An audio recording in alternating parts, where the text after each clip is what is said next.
என் அன்பு மாணவர்களுக்கு வணக்கம். இது உங்கள் சரவணகுமார் சார். இன்றைக்கி கிளாஸில் நம்ம என்ன பார்க்க போகிறோம்னா ஒரு இம்பார்ட்டன்ட் டாபிக் பார்க்க போகிறோம். அது வந்து இன்டகிரேஷன் பை பார்ட்ஸ். இது ரொம்பவே வந்து இம்பார்ட்டன்ட் டாபிக். அதனுடைய ஃபார்முலா பார்க்கலாம். Integration by parts formula integral udv equal to uv minus integral vdu. இங்கே udvன்னு வந்ததுன்னா அங்கே ஆப்போசிட் எழுதணும். இங்கே வந்து vdu, அதாவது integral udv equal to uv minus integral vdu. இதுதான் வந்து என்னென்னா இன்டகிரேஷன் பை பார்ட்ஸ்னுடைய ஃபார்முலா. இது எப்படி ஈஸியாக ஞாபகிக்கலாம்னு சொல்லி நம்ம வந்து சம்ஸ் போடும்போது கொஞ்சம் வந்து பார்க்கலாம். சரிங்களா? இப்போ இதில் என்னென்னா அந்த u ஃபங்க்ஷன் இருக்குது, இங்கே dvங்கிற ஃபங்க்ஷன் இருக்குது, uங்கிற ஃபங்க்ஷனும் இருக்குது, அடுத்து dvங்கிற ஃபங்க்ஷன் இருக்குது. அதாவது என்னென்னா அந்த u எப்படி செலக்ட் பண்ணுறது, dv எப்படி செலக்ட் பண்ணுறது பார்க்குறதுக்காக ஒரு ஆர்டர் வந்து வந்து இங்கே கொடுத்துருக்கோம். அதாவது என்னென்னா ஐ லேட், இந்த ஹிண்ட்டு மட்டும் ஞாபகம் வச்சா போதும். எப்படிங்க? I late. இப்போ ஐன்னு என்னென்னு பார்த்தீங்கன்னா இன்வர்ஸ் ட்ரிக்னாமெட்ரிக் ஃபங்க்ஷன். அது எல்லுனா லாகரிதமிக் ஃபங்க்ஷன். இப்போ வந்து இன்வர்ஸ் ட்ரிக்னாமெட்ரிக் ஃபங்க்ஷன்னா இங்கே பாருங்கள், எக்ஸாம்பிள் கொடுத்துருக்கோம் பாருங்கள். சைன் இன்வர்ஸ் எக்ஸ், இது பேர் இன்வர்ஸ் ட்ரிக்னாமெட்ரி ஃபங்க்ஷன். அதே மாதிரி cos inverse x, tan inverse x, இந்த மாதிரி வரதெல்லாமே இன்வர்ஸ் ட்ரிக்னாமெட்ரி ஃபங்க்ஷன். அதுதான் ஐயோட மீனிங். அடுத்து எல்லுனா எல்லுங்கிறது லாகரிதமிக் ஃபங்க்ஷன். லாகரிதமிக் ஃபங்க்ஷனுங்கிறது என்ன? லாக் எக்ஸ், அந்த மாதிரி வரதெல்லாமே லாகரிதமிக் ஃபங்க்ஷன். அடுத்து ஏங்கிறது பார்த்துட்டிங்கன்னா அல்ஜிப்ராய்க் ஃபங்க்ஷன். அப்படின்னு என்ன கேட்டிங்கன்னா இந்த x square, x plus 1, x cube, அந்த எக்ஸ் பவர் 4, அந்த மாதிரி வரதெல்லாமே அல்ஜிப்ராய்க் ஃபங்க்ஷன். டீங்கிறது என்னென்னா ட்ரிக்னாமெட்ரி ஃபங்க்ஷன். ட்ரிக்னாமெட்ரிக் ஃபங்க்ஷன்னா sine x, cos x, tan x, அந்த மாதிரிலாம் வரதெல்லாமே ட்ரிக்னாமெட்ரி ஃபங்க்ஷன். ஈங்கிறது எக்ஸ்பொனென்ஷியல் ஃபங்க்ஷன். இ பவரில் வரதெல்லாமே exponential function. E power x, e power minus x, e power 2x, இதெல்லாமே பார்த்திங்கன்னா எக்ஸ்பொனென்ஷியல் ஃபங்க்ஷன். அப்போது இதெல்லாம் எதுக்காக நம்ம இந்த மாதிரி ஆர்டரில் கொடுத்துருக்கோம்னா அந்த யூங்கிறத வந்து நம்ம செலக்ட் பண்ணுறதுக்காக கொடுத்துருக்கோம். அப்போ இந்த ஆர்டரில் தான் நம்ம என்ன பண்ணணும்? யூவை செலக்ட் பண்ணணும். ஒரு ப்ராப்ளம் கொடுத்துருக்காங்கன்னா ஃபஸ்ட் எடுத்தோன்னே இன்வர்ஸ் ட்ரிக்னாமெட்ரி ஃபங்க்ஷன் இருக்கான்னு பார்க்கணும். அது இருந்ததுன்னா அதை தான் நம்ம என்னென்னா யூவாக செலக்ட் பண்ணணும். இப்போ அது இல்லைன்னா அடுத்து என்ன பண்ணணும்? லாகரிதமிக் ஃபங்க்ஷன் பார்க்கணும். அது இல்லைன்னா அடுத்து அல்ஜிப்ராய்க் ஃபங்க்ஷன், அந்த மாதிரி வந்து பார்த்துட்டு வரணும். இப்போ ஃபார் எக்ஸாம்பிள் வந்து பார்த்தீங்கன்னா இங்கே ஒரு இது வந்து இப்போ இன்டெக்ரல் எக்ஸு இந்த மாதிரி கொடுத்துருக்காங்க. அடுத்து வந்து பார்த்திங்கன்னா இங்கே வந்து என்ன லாக் எக்ஸ் இல்லை டிஎக்ஸ்னு கொடுத்துருக்காங்கன்னு வைங்களேன். இப்போ எக்ஸ் லாக் எக்ஸ் டிஎக்ஸ் இதில் எப்படி நம்ம யூ செலக்ட் பண்ணலான்னு பார்த்தீங்கன்னா பாருங்கள், இன்வர்ஸ் ஃபங்க்ஷன் இருக்கான்னு பாருங்கள். Inverse trigonometry function sine inverse x, cos inverse x, tan inverse x, அந்த மாதிரி ஏதாவது இருக்கான்னு பாருங்கள். எதுவுமே இல்லை. அப்போ வந்து ஐங்கிறது இன்வர்ஸ் ட்ரிக்னாமெட்ரி ஃபங்க்ஷன் வந்து கிடையாது. அடுத்து என்னென்னு பாருங்கள், லாகரிதமிக் ஃபங்க்ஷன் இருக்கான்னு பாருங்கள். லாகரிதமிக் ஃபங்க்ஷன்னா லாக் எக்ஸ். இப்போ லாக் இருக்குது பார்த்தீங்களா? அப்போ இதைத்தான் யூன்னு எடுத்துக்கணும். அப்போ யூ வந்து லாக் எக்ஸ். அப்போ மீதி இருக்கிறது டிவி. அப்போ வந்து யூ வந்து என்ன? Lock x. டிவிங்கிறது என்னென்னா எக்ஸ் டிஎக்ஸ். ரிமைனிங் பார்ட்டு தான் லாக் எக்ஸை தவிர மீதி இருக்கிறது எல்லாமே என்னென்னா டிவிங்கிறது எக்ஸ் டிஎக்ஸ். அப்போ இந்த யூங்கிற ஃபங்க்ஷனை செலக்ட் பண்ணுறதுக்காக தான் நம்ம இந்த ஆர்டர் கொடுத்துருக்காங்க. இந்த ஆர்டர் படி தான் நம்ம என்னென்னா யூ வந்து நம்ம வந்து செலக்ட் பண்ணணும். சரிங்களா? இப்போ ப்ராப்ளம் போகிறதுக்காக ஒரு 2 ஹிண்ட்டு கொடுத்துருக்கேன். இந்த 2 ஹிண்ட்டை வந்து நல்லா ஞாபகம் வச்சிங்கன்னா போதும். அந்த ப்ராப்ளம் வந்து ஈஸியாக வந்து நம்ம வந்து ஒர்க் அவுட் பண்ணிடலாம். ஃபஸ்ட்டு வந்து என்னென்னா இந்த இதில் ஒரு முக்கியமாக ஒரு 5 ப்ராப்ளம் இருக்குது. அந்த 5 ப்ராப்ளமும் ரொம்ப வந்து இம்பார்ட்டண்டான ப்ராப்ளம். இந்த டிஃபரன்சியேஷனில் வந்து பார்த்தீங்கன்னா லாக் எக்ஸை டிஃபரன்ஷியேட் பண்ணால் அதனோட ஆன்சர் வந்து 1/x.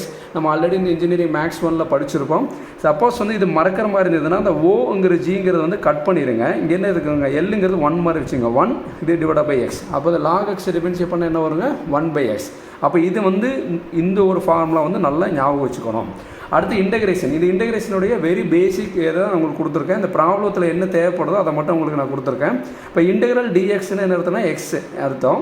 எக்ஸ் இன்டெக்ரல், அதாவது இன்டெக்ரல் டிஎக்ஸ் அதோட ஆன்சர் வந்து எக்ஸ் வரும். ப்ளஸ் சிங்கிறது வந்து ஆர்பிட்ரி கான்ஸ்டன்ட். எல்லாத்துக்கும் நம்ம ப்ளஸ் சி வந்து கடைசியில் கொடுக்கணும். இப்போ சப்போஸ் தெரியாதவங்க என்ன பண்ணிங்கன்னா இந்த இன்டெக்ரல் டியும் கேன்சல் ஆகிற மாதிரி ஞாபகம் வச்சுங்க. இப்போ இன்டெக்ரலும் ஆக்சுவலி கேன்சல் பண்ணக்கூடாது, புரியுறதுக்காக சொல்கிறேன். இன்டெக்ரல் டி கேன்சல் பண்ண எக்ஸ் வருங்களா? அதே மாதிரி பாருங்கள், இங்கே இன்டெக்ரல் டி கேன்சல் பண்ணிடுங்க. இங்கே என்ன இருக்குது? எக்ஸ் இருக்கா? இங்கே எக்ஸ் இருக்கா? எக்ஸ் இன்ட்டு எக்ஸ் என்ன வரும்? X square. மேலே பவரில் என்ன ஆன்சர் வருதோ அந்த ஆன்சர் வந்து கீழே கொடுங்க. அப்போ x square by 2 plus C. அதே மாதிரி இங்கே இந்த டியை மறைச்சிக்கிங்க பார்க்கலாம். அந்த டியை மறைச்சிட்டிங்கன்னா என்ன வரும்? இங்கே எக்ஸ் ஸ்கொயர் இருக்குது, இங்கே எக்ஸ் இருக்குது. எக்ஸ் ஸ்கொயர் இன்ட்டு எக்ஸ் என்ன வரும்? எக்ஸ் கியூப் வருமா? இன்டெக்ரல் டி கேன்சல் ஆகிற மாதிரி ஞாபகம் வச்சுங்க. எக்ஸ் ஸ்கொயர் இன்ட்டு எக்ஸ் இருந்ததுன்னா எக்ஸ் கியூப். பவரில் என்ன வருதோ அதை கீழே போட்டுருங்க. X cube by 3. அதே மாதிரி பார்த்தீங்கன்னா இங்கே இன்டெக்ரல் டி கேன்சல் ஆகிற மாதிரி ஞாபகம் வச்சுங்க. X cube into X multi பண்ண என்ன? X power 4. பவரில் என்ன வருதோ அது கீழே கொடுத்துருங்க. அதே மாதிரி தான் இங்கே இன்டெக்ரல் டி கேன்சல் மாதிரி ஞாபகம் வச்சுட்டு இங்கே எக்ஸ் பவர் n. இந்த எக்ஸினுடைய பவர் வந்து என்னென்னா 1. இந்த எக்ஸினுடைய பவர் வந்து என்ன? 1. அப்போ ஆட் பண்ண நம்மளுக்கு என்ன வரும்? X power n + 1. பவரில் என்ன வருதோ அதுதான் வந்து கீழே கொடுக்கணும். இதுதான் இன்டகிரேஷனுடைய பேசிக் ஃபார்முலா. அதாவது இன்டகிரேஷன் என்னன்னா பவரில் என்ன கொடுத்துருக்காங்களோ அது கூட 1 வந்து நம்ம ஆட் பண்ணணும். அதுதான் வந்து கரெக்டான மீனிங். சரிங்களா? 1 ஆட் பண்ணி பவரில் என்ன வருதோ அதுக்கு கீழே கொடுக்கணும். இப்போ பாருங்களேன், ஃபார் எக்ஸாம்பிள் இது எக்ஸினுடைய பவர் என்ன? 1. இது கூட நம்ம என்ன ஆட் பண்ணணும்? ஒன்னை வந்து ஆட் பண்ணணும். என்னன்னு இருந்தால் n+1, 1 கூட 1 ஆட் பண்ண என்ன வரும், 1+1 வந்து என்ன 2. அப்போ பவரில் என்ன வருதோ கீழே கொடுத்தாச்சு.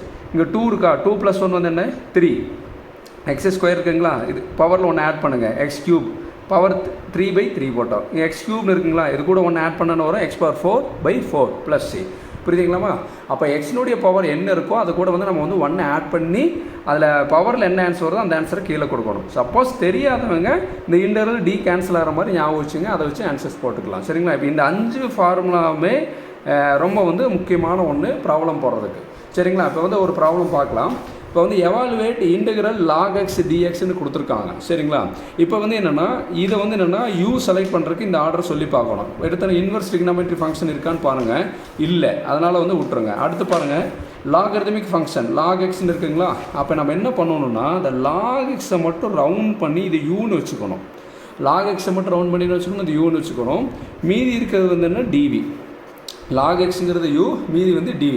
இது இன்டெக்ரல் log x dx டைரெக்டாக எடுத்தோன்னு 1/xன்னு போட்டக்கூடாது, இன்டெகிரேட் பண்ண சொல்லி கேட்டிருக்காங்க. இந்த இன்டெக்ரல் log x dxங்கிறது பை பார்ட்ஸ் மெத்தடில் மட்டும் தான் போட முடியும். சரிங்களா? அப்போ பாருங்கள், இன்டெக்ரல் u dvன்னு ஆகிடுச்சிங்களா. இப்போ நம்ம எப்படி எழுதலாம்னா ஸ்டெப் 1. இப்போ ஸ்டெப் 1ல் ஃபஸ்ட்டு எடுத்தோன்னு பாருங்கள், இந்த இடத்துல வந்து எழுதிக்கங்க, இங்கே வந்து டிஃப்ரென்சியேஷன் பண்ண போகிறீங்க.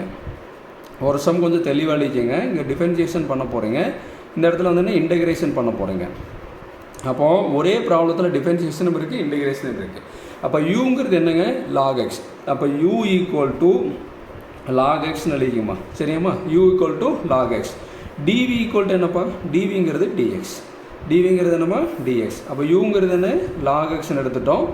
மீதி இருக்கிறது என்னம்மா, dvங்கிறது dx. இப்போ அதை டிஃபரன்ஷியேட் பண்ண போகிறோம். அப்போ d/dx, அப்போ டிஃபரன்ஷியேஷனால d/dx with respect x, d/dx. இங்கே uன்னு இருக்கனால du/dx. அப்போ log x டிஃபரன்ஷியேட் பண்ணால் நம்மளுக்கு என்ன வருங்க, 1/x. log x டிஃபரன்ஷியேட் பண்ண வரும் 1/x. இப்போ என்ன பண்ணலான்னா du = இந்த dx கிராஸ் பண்ணுங்கள். அப்போ 1/x × dx. du = 1/x × dxன்னு கொடுத்தாச்சு. அடுத்து அதே மாதிரி இதை வந்து இன்டெகிரேட் தான் பண்ண சொல்லியிருக்காங்க. இப்போ இன்டெகிரேஷன் போடும்போது நம்மளுக்கு என்ன ஆகும்னா இங்கே இன்டெகிரல் வரும், இங்கே இன்டெகிரல் வரும். சரிங்களா? அப்போ இன்டெகிரல் dvன்னு என்ன வரும், v வருங்களா. அது இன்டெகிரல் d கேன்சல் ஆகிற மாதிரி ஞாபகிச்சுங்க. இன்டெகிரல் dxனா இன்டெகிரல் d கேன்சல் பண்ண மாதிரி ஞாபகிச்சுங்க. இந்த x வருங்களா. அப்போ v = x. சரியாம்மா? அப்போ என்னென்னா u = log x. இது வந்து டிஃபரன்ஷியேட் பண்ண ஆன்சர் வருது du = 1/x × dx. இன்டெகிரல் dvங்கிறது v, இன்டெகிரல் dxங்கிறது x. ஓகேங்களா? இப்போ இது எழுதுனதுக்கப்புறம் என்ன பண்ணுறீங்கன்னா ஸ்டெப் 2ல் வந்து ஃபார்முலா எழுதுங்க. அப்போ எதனுடைய ஃபார்முலா எழுத போகிறோம், இன்டெகிரேஷன் பை பார்ட்ஸுடைய ஃபார்முலா. என்ன formula, integral u dv = integral u dv. இது எப்படின்னா சம் பார்த்தாவே தெரியும், இன்டெகிரல் இருக்குது, இங்கே என்ன இருக்குது, u இருக்குது, இங்கே என்ன இருக்குது, dv இருக்குது. அப்போ இன்டெகிரல் u dv = இது பாருங்களா, இப்படி பாருங்கள், நான் ஏரோ மார்க் போடுற பாருங்கள், நல்லா கவனிச்சுங்க. இந்த மாதிரி எழுதுங்க. இங்கே என்ன இருக்குது, லெஃப்ட் ஹேண்ட் சைடு பாருங்கள், இங்கே u இருக்குது, இங்கே என்ன இருக்குது, v இருக்குது. அப்போ வந்து uv. புரியுதாம்மா? இங்கே u, இங்கே v. அடுத்து வந்து இப்படி ஒரு ஏரோ மார்க் போட்டுருங்க, uv மைனஸ் இந்த இதே இன்டெகிரல் இங்கே போடுங்க. எழுதிட்டு இங்கே என்ன இருக்குது பாருங்கள், v, அந்த v எழுதுங்க. இங்கே என்ன இருக்குது பாருங்கள், du. அப்போ integral u dv = uv minus integral v du. இதுதான் வந்து என்ன, இன்டெகிரேஷன் பை பார்ட்ஸுடைய ஃபார்முலா. இப்போ ஃபார்முலாவில் தேவையானதெல்லாம் சப்ஸ்டிட் பண்ணலாம். லெஃப்ட் ஹேண்ட் சைடு வந்து கொஸ்டின் எழுதிங்க, இன்டெகிரல் log x dx = இப்போ யூக்கு பதில் என்ன இருக்குது பாருங்கள், log x. யூக்கு பதில் log x. விக்கு பதில் என்ன இருக்குங்க, x மைனஸ் இன்டெகிரல். அடுத்து பாருங்கள் v இது ரெண்டையும் மல்டி பண்ணுங்கள். அடுத்து இந்த ரெண்டையும் மல்டி பண்ணுங்கள். விக்கு பதில் என்ன இருக்குது, x. அப்போ duக்கு பதில் என்ன இருக்குது பாருங்கள், 1/x × dx.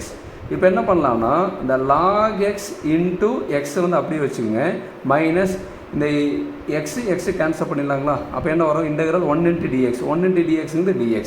அப்போ அடுத்து என்ன பண்ணலாங்கன்னா இந்த log x வந்து அப்படியே வச்சுங்க, மைனஸ் இன்டெகிரல் dxன்னு என்ன வரும்னு முதல்ல பார்த்துக்கோம். இன்டெகிரல் dxன்னு ஆன்சர் என்ன வரும், x வருங்களா. அப்போ இந்த இன்டெகிரலும் டியும் கேன்சல் பண்ணுற மாதிரி ஞாபகம் வச்சுங்க. இன்டெகிரல் dxன்னு x. கடைசியில் வந்து என்னென்னா இந்த ஃபுல்லாக இன்டெகிரேட் பண்ணி முடிச்சதுக்கப்புறம் ஆர்பிட்ரி கான்ஸ்டன்ட் கொடுக்கணும். அப்போ ப்ளஸ் c. அப்போ இன்டெகிரல் log x dxனுடைய ஆன்சர் என்னன்னு பார்த்துட்டிங்கன்னா log x × x minus x plus சிங்கிறது தான் இதனுடைய வந்து ஆன்சர். கொடுத்தக்கூடிய ப்ராப்ளத்தில் ஃபஸ்ட்டு வந்து யூவை செலக்ட் பண்ணோம். யூவை செலக்ட் பண்ணுறது லாக் இருந்ததுன்னா யூ வந்து எப்போயுமே log x தான். ரிமைனிங் இருக்குது dv. இப்போ log x டிஃபரன்ஷியேட் பண்ணும்போது பார்த்தீங்கன்னா இங்கே யூ இருக்கா, யூ இருக்கனால இங்கே d/dxங்கிறது டிஃபரன்ஷியேஷன் போடுறோம். இங்கே யூ இருக்கனால du/dx.